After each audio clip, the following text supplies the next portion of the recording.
Muy bien, vamos a continuar esta cápsula con la siguiente parte de lo relacionado a la covarianza y el coeficiente de correlación. Permítame. Ahora, sigamos con el análisis de ese coeficiente de correlación y la relación con ese gráfico, perdón, con esa regresión lineal o línea de regresión lineal. La correlación de una variable consigo misma o la correlación de dos variables que tienen una relación lineal funcional es igual a la unidad. Ok, o sea que uno, cuando nos dé resultado en la correlación uno, implica una relación perfecta. No sabemos si positiva o negativa, pero sí que es perfecta. Y es el valor máximo que puede tomar R, no digamos el 100% o el uno, hasta ahí llega.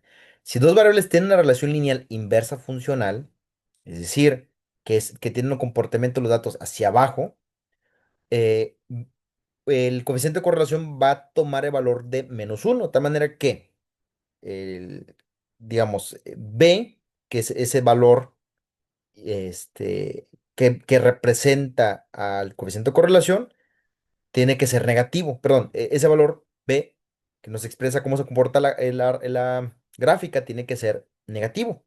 Tiene que ser un valor negativo, ¿verdad? Entonces la covarianza de las dos variables es igual a la varianza de cualquiera de ellas dos, pero con el signo antiguo. ¿Verdad? Y recordando, ¿verdad? Que la varianza pues no nos da un valor positivo tal cual porque pues es al cuadrado, ¿verdad? La correlación de una variable con otra igual pero inversa o la correlación de dos variables que tienen una relación lineal funcional inversa es igual a -1.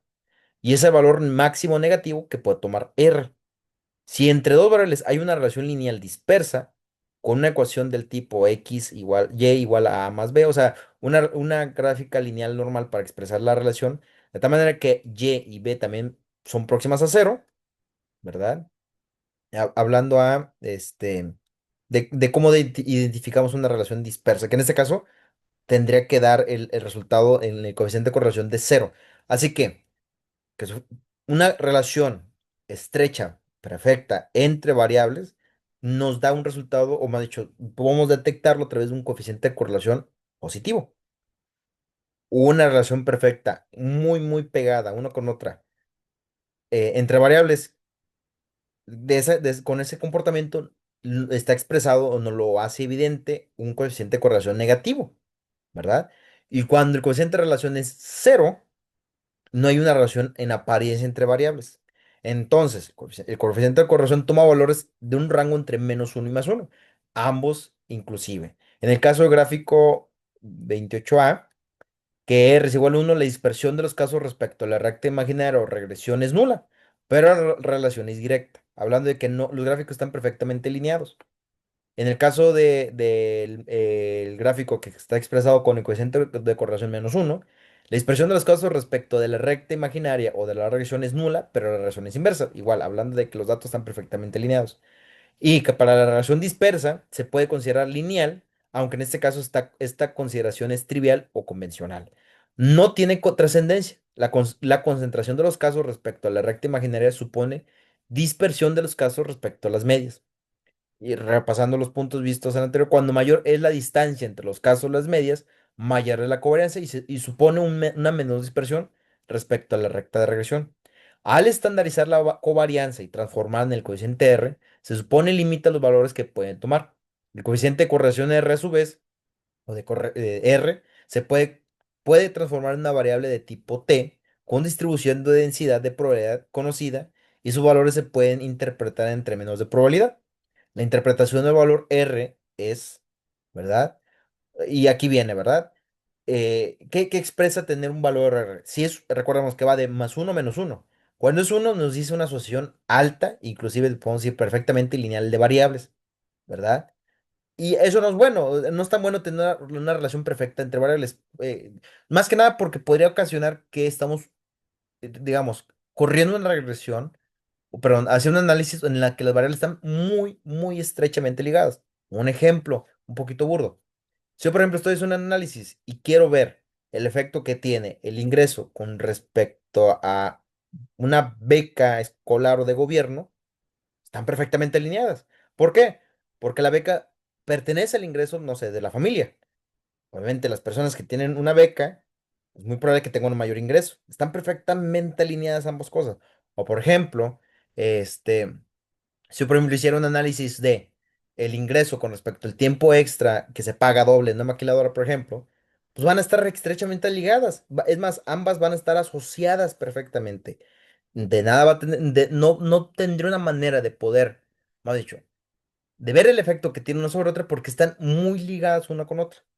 Pero bien, lo ideal digamos una relación que me exprese relación entre variables sin llegar a analizar datos que son casi casi idénticos, están, digamos que no nos genera información de relevancia porque están unidos los datos de alguna manera, es tener un valor cercano al uno pero que sin llegue a ser uno.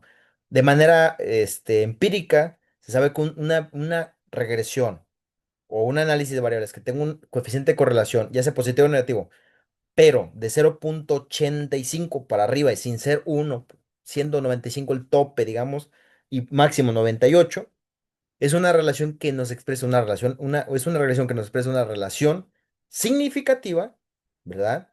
Sin llegar a ser perfectamente lineal o perfectamente correlacionada, pero que tampoco no nos indique que no haya asociación en variables. Mismo caso para las variables que tengan una asociación negativa, ¿verdad? Digamos que estamos siempre buscando que sea entre el 85 y el 95, al menos con este primer factor. Para saber si R tiene un valor de cero o significativamente cero, se puede hacer una transformación de R en una distribución de T y hacer contraste de hipótesis.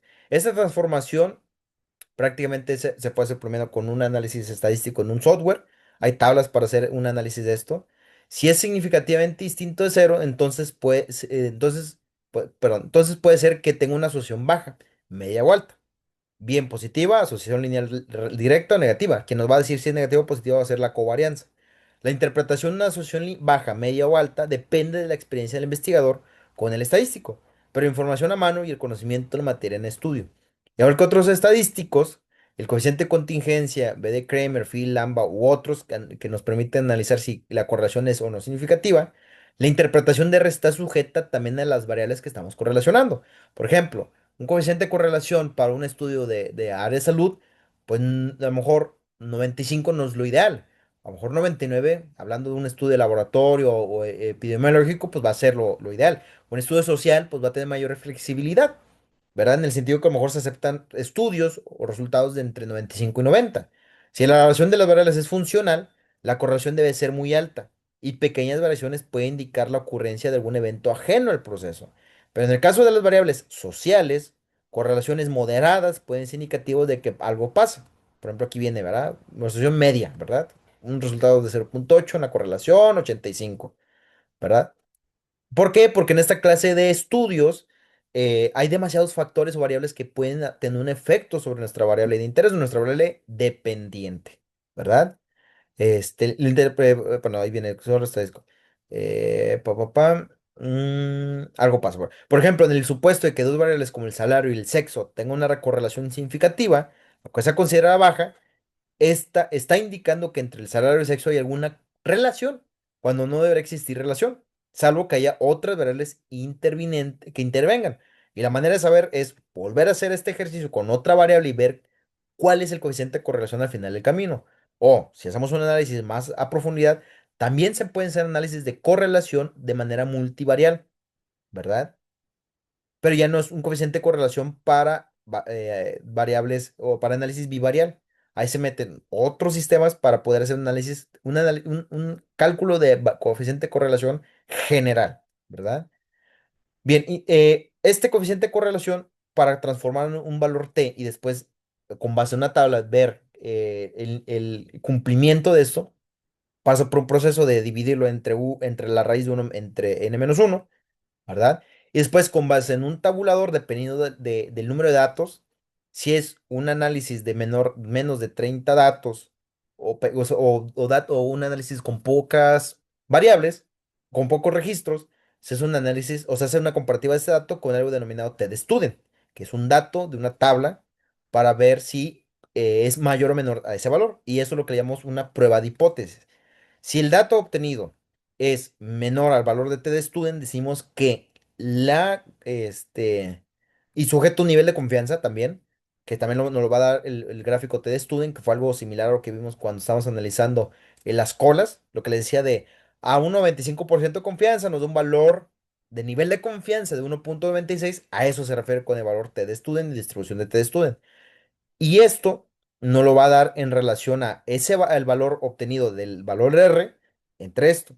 Digamos que a mí me da un valor de 1.53 por poner algo. Yo sé que mi valor de T de Student por un nivel de confianza 95 es 1.96, por ejemplo. Pues entonces decimos, en este caso, que mi correlación o mi análisis de variables o este, mis dos datos tienen una relación significativa y sí están relacionados. Caso contrario, si por ejemplo este resultado me diera 3.5 y yo sé que mi límite es 1.96, no hay relación y entre muchas otras cosas, sé que no hay una relación significativa entre variables. Para aplicar este contraste es necesario considerar que la población de la que se obtienen las muestras debe tener una distribución normal. Las muestras deben estar seleccionadas aleatoriamente, los casos de las muestras deben ser independientes, ¿verdad? Con esto estaremos cerrando esta cápsula.